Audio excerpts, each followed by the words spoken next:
What's up, Hair Business Channel? It's your hair business's best friend, Mikey, and today we're going to talk about processing payments for hair extension companies. Now, over the past decade, hair extension companies have had some issues with payment processors.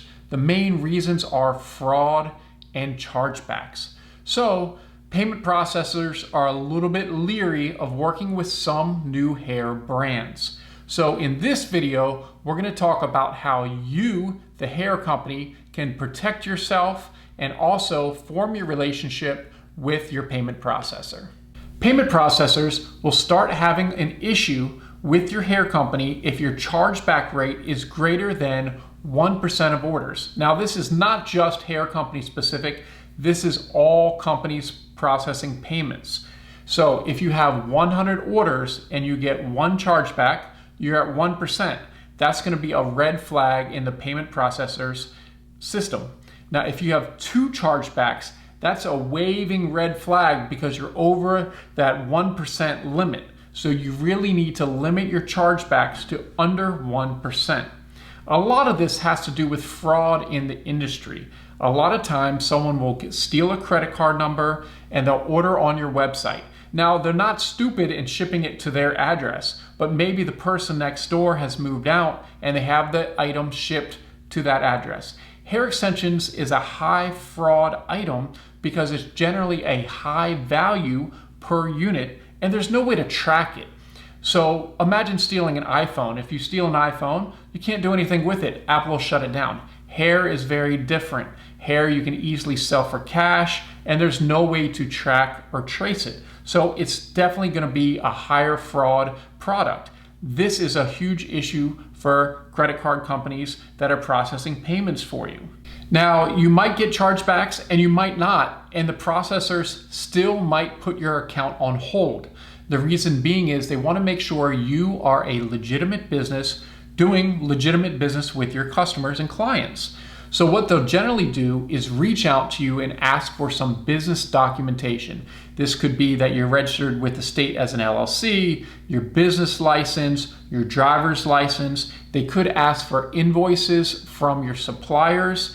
It's really up to them, but this is very common. Having these items ready when you start your business is really going to help you in processing payments with, PayPal and Square and Stripe and all these other payment processing companies. This is very common, guys. They're not just picking on us. It's just the hair industry as a whole has had a lot of issues over the years. So the key is to educate yourself and not have these issues.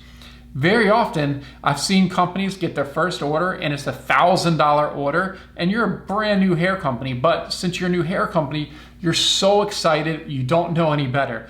It's probably being shipped express, which is another kind of red flag for when people order the fraudulent orders. They always ship it express.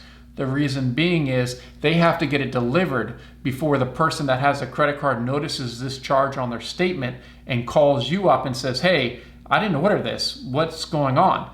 And then by then it's probably already been delivered. So express, definitely look out for that. There's a lot of key things that you got to be really careful with. If it's shipping to an address that is not the billing address, you got to be a little bit careful of that, especially if the shipping address is miles and miles or states away from the billing address. That could be a whole nother issue.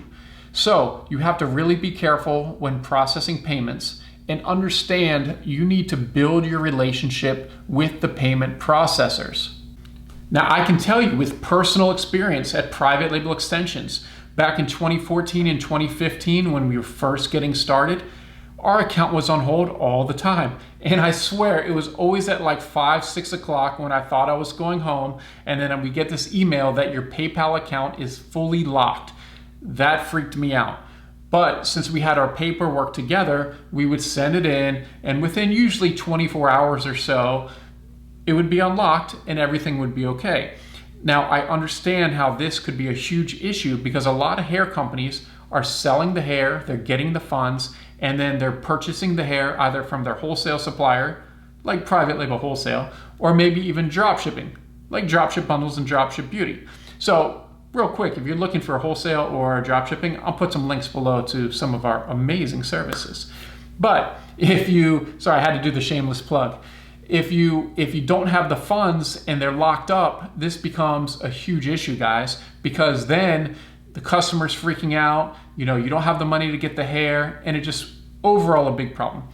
But what I can tell you to do, which is really important, and there's a couple different ways you have to think about this and do this. If you're selling on, say, WooCommerce or WordPress, Wix, wherever, and you're just accepting PayPal, if you're getting the orders on your website and you're shipping them out, that tracking number is not updating in your PayPal account. So PayPal doesn't have a way to really see whether or not you're shipping these. In the beginning, this is going to take you a little bit more time, but it's highly recommended.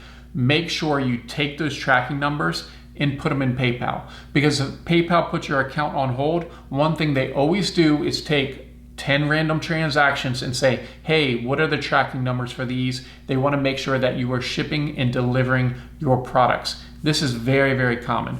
Now, if you are using a platform like Shopify and have Shopify Payments, Shopify can already go in to the system and see whether or not you have shipped your orders. So that saves you a little bit of time with that, but still, they still might reach out to you and ask for documentation. In 2018, we started building a relationship with Shopify and Shopify Payments. That's how we have the Dropship Beauty app, which is the only approved hair partner of Shopify. Now, what that does is it lets Shopify know that us and our clients are a little bit more legitimate, because if one of our clients is getting orders, it's easy for them to see, hey, is actually being shipped from a legitimate company to the customers. There's no scams here, guys. That's really important. So it's just because of the history of working with hair companies that payment processors have some issues. So as a whole, whether you work with private label extensions or its brands or not, as a whole, we all need to be better. That's why I make these videos. I want you and everybody in the hair industry to be better. Forming that relationship with PayPal or any other processor, Square is pretty hair extension friendly. Stripe sometimes. You can use authorize.net. It's really important to have your ducks in a row when they reach out to you. And over time, you'll notice your account gets locked less and less and less unless you have chargebacks. So that's really, really important to do really good business, because without processing payments with a payment processor, how are you going to collect the money? People don't want to Cash App you money. People aren't going to MoneyGram you money. That makes no sense. Having that relationship and being a good business person, man or woman, is really, really important. And payment processing is such an important part of your business, whether it's a hair business or any business. So one of the keys to success in your hair business is understand you need to start forming that positive relationship with the payment processor. Let them know you're a legitimate business, that your orders are going out, that you have tracking information, and you'll have a lot less issues. I promise.